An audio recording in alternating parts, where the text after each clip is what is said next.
Alf, how we doing? What is going on, sports card hobby friends? Today we are talking about how to buy sports cards at the National Sports Card Show coming up here in Cleveland, Ohio. You take the card and put it in the sleeve. You take the card and put it in the sleeve. There's going to be a lot to take in, and we are going to dive into that now.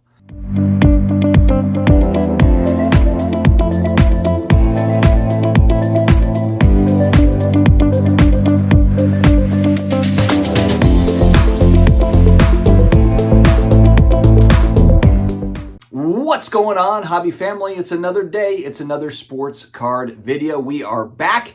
School's closed. It's a holiday, you dumbasses. Whoa.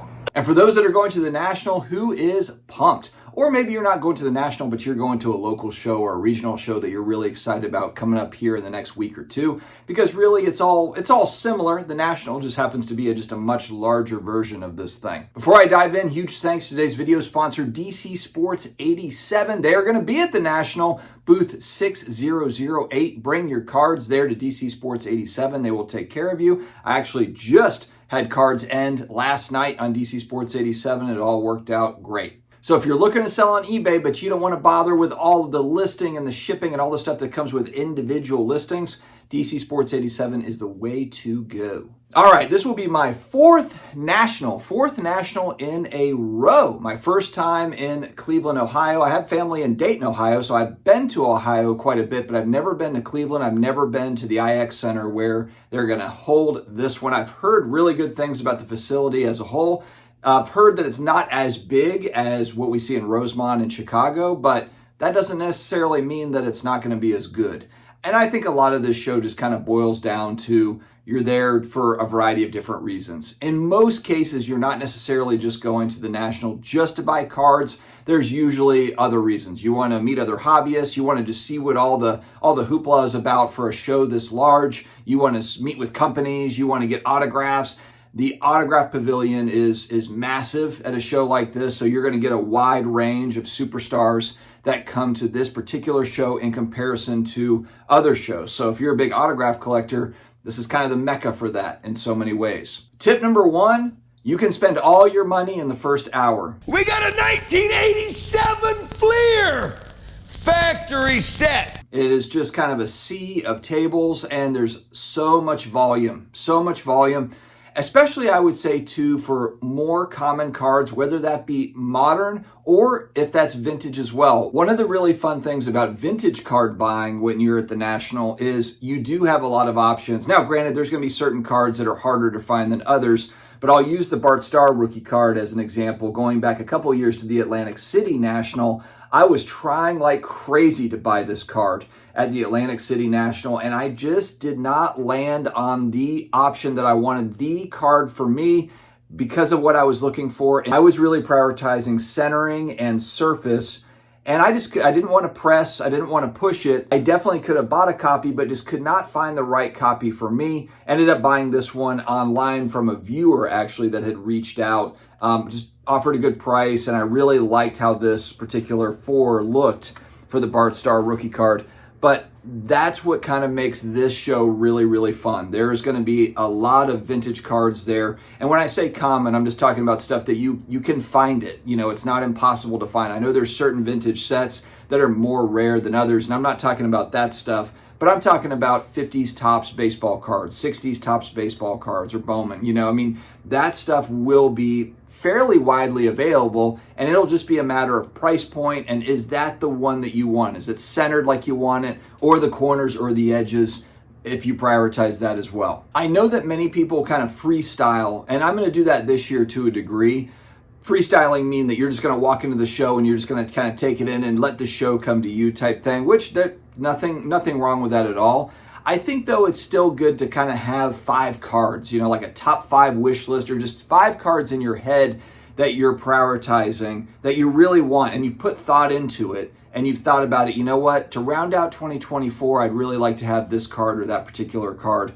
And the reason for that is, and I've done this at this show, is to where day 1, I've spent half of my budget, and then day 2, I find something else that might have been higher on that priority list, but now I don't really have the budget to do it. I'm having to maybe sell some things. I'm stretching a little bit. And so ideally you kind of come into the show with, all right, here's kind of really my priority targets. If I see some other stuff, then that's great. But this sort of stuff is really what I'm gunning for, and we'll see what happens. I just feel like that sets you up for success better than just kind of winging it. I am winging it this year for the sheer purpose that I've made large buys here over the last 60 to 90 days. I picked up the Star Jordan. I picked up the Art to Bart Simpsons card. Also picked up a couple other, the 84 Star, the Rookie of the Year Jordan, as well as the Olympic card. So I've spent kind of my national money already. So I'm really looking kind of more of, is there some really kind of a value card that pops out at me? Or is there something that I know is fairly rare that's underpriced, just too good to pass up, and I go ahead and pick it up? But for the most part, because of the way that my summer ended up rounding out, I just made some big purchases that I'm happy with.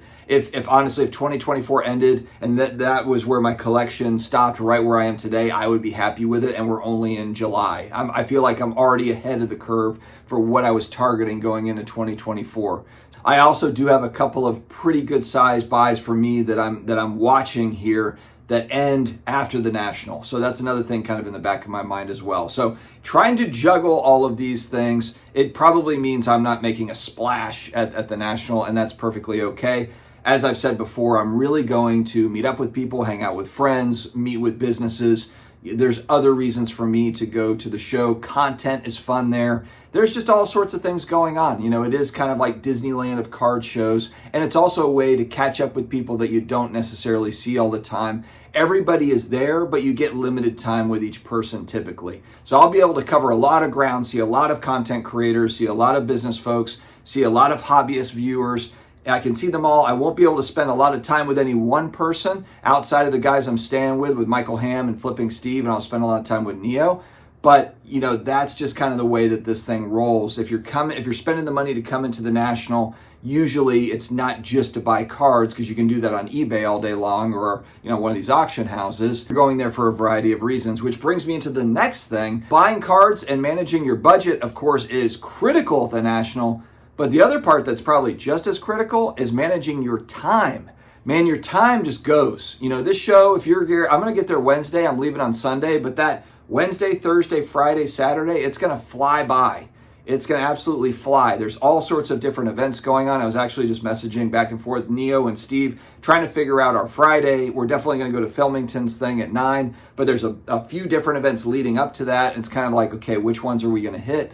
And so trying to figure that out, and we probably will break off and do individual things as well, but just trying to manage your time is really important too, because usually after the show, it always happens where it's like, man, I didn't get to meet up with so-and-so, or I didn't get enough time with so-and-so. But I feel like that's the mark of a good experience. If you go to a show, you spent 3, 4, 5 days at a show, and you walk away and you feel like, man, I didn't get to see the whole show floor, I didn't get to meet with so-and-so, that means that you were busy having a good time for 3 or 4 days. So there's so much more, there's so much more that goes into going to this show than just buying, selling cards, trading cards. That brings me, I guess, to my last point here is, as we get kind of caught up in all the hysteria of the show and all the mania and all the fun, we can't forget kind of what brought us here in the first place. And it's just a deep nostalgia for our childhood hobby that ended up becoming our adulthood hobby because of all the connections that are made. You're about to go to a show, and if you go to any card show, if there's 1,000 people or there's 100,000 people there, you're around like-minded individuals. Whether you agree on, other parts of life, it all becomes irrelevant when you're at a card show. You can come from every background imaginable, and hey, if you collect Jordan cards, Sometimes I dream that here's me. Got to see that's how I dream to be.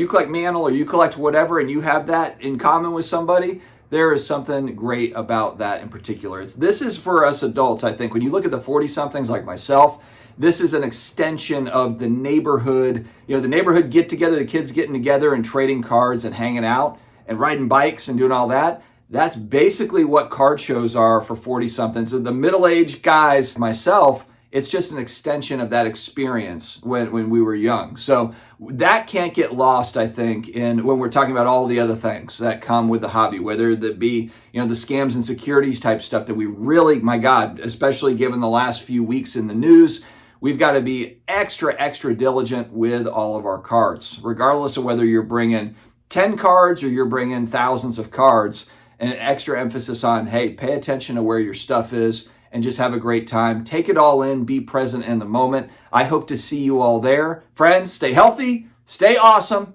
and I will talk to you again later.